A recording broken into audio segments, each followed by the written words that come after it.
प्रधानमंत्री जी अब आना तो शुरुआत ही करेंगे ना। अभी तो 10 विधानसभा है, 10 बार आएंगे, एक बार नहीं।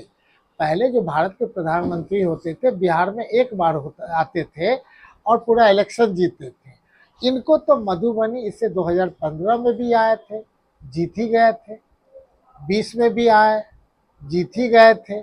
फिर आने वाला टाइम में अभी से लेकर 10 विधानसभा है, 10 में अलग अलग हम इनविटेशन दे रहे हैं एज ए लोकल विधायक कि आप 10 विधानसभा में जरूर आवे और आपका सम्मान लोग खोज करना चाह रहे हैं। मधुबनी की जनता बहुवाड़ा से लेकर के सूरी स्कूल का तो जगह जमीन जो है वो इंतजार कर रहा है कि आप कब डेवलप करिएगा, कब उस सड़क बनाइएगा। जन्म यहीं लिए हैं और हम उम्मीद करते हैं जन्म के बाद से ही आज भाई संजय मंजर भाई के यहाँ आए हुए हैं, अमनुल्लाह भाई हैं, हमारे मोहन मामा हैं, सबको यहाँ उपस्थित है। लगातार हर एक साल मिलते हैं। गंगा जमुनी तहजीब का जो रियल थीम है, सोच है, कैसे एक दूसरे का बनावट रहे, कैसे सुख दुख में हमेशा साथ दें, और ये मिथिलांचल सिखाता है। तो हम उम्मीद करते हैं कि ये मैसेज सब जगह जाए और लोग हमेशा मधुबनी का अनुसरण करें कि यहाँ तो निश्चित तौर पे हम लोग कहते ही हैं कि जो गेस्ट है उसके प्रति जो उनका हम लोग का सोच रहता है, गेस्ट देवो भव वाला, देवता के समान हम लोग मानते हैं कोई भी गेस्ट हो।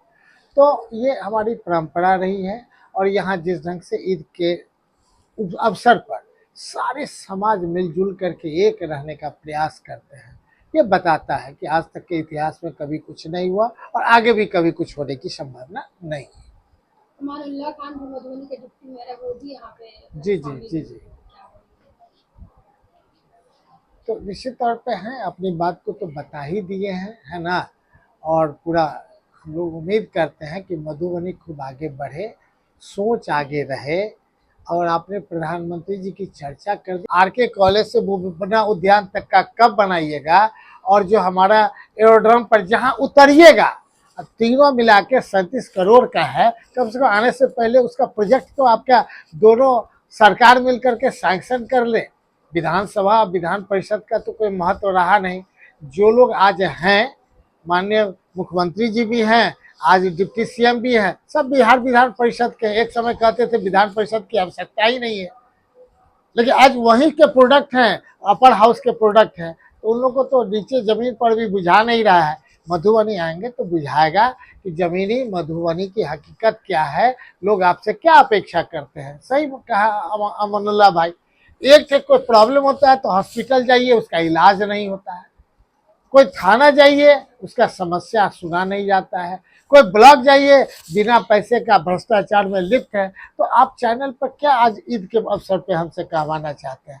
हर एक आदमी जिसके ऊपर घर चूता है वो अपना घर छाता है। हर एक आदमी को हम अलर्ट कर रहे हैं, पूरे मधुबनी की जनता 40 लाख से 50 लाख आबादी को, कि आप अपने प्रधानमंत्री को पहचाने, आप अपने सरकार को पहचाने और अपने भविष्य को बनाने के लिए आप निश्चित तौर पे आगे आवे। भविष्य किसमें है कहने का नहीं है, आप जान ही रहे हैं। SEZ का कि लगातार हम कहते रहे कि मधुबनी को दे दीजिए, मधुबनी से पलायन रुक जाएगा। तो काहे देने में क्या दिक्कत है भारत सरकार को भाई? काहे पेट में दर्द होता है? या तो हमारा मधुबनी को किरान लगा करके शिफ्ट करा दीजिए दिल्ली के तरफ, किरान लगा के शिफ्ट कर दीजिएगा। जो अस्थायी समाधान आप पानी का नहीं कर रहे हैं नेपाल से, बेवक्त की जब बरसात होती है 5 दिन तो हमारा मधुबनी दह जाता है, पूरा कि नहीं बॉर्डर एरिया दह जाता है। उसको बचाने के लिए आपके पास सब उपाय है, किरान मंगवाइए, अब मधुबनी जिला को शिफ्ट करके दिल्ली के बगल में स्थापित कर दीजिए। यही आपके कहना चाहते हैं, ताकि आपका भी माने डेवलपमेंट होगा, अब मधुबनी जिला का भी डेवलपमेंट होगा। बहुत बहुत धन्यवाद, बहुत बहुत धन्यवाद।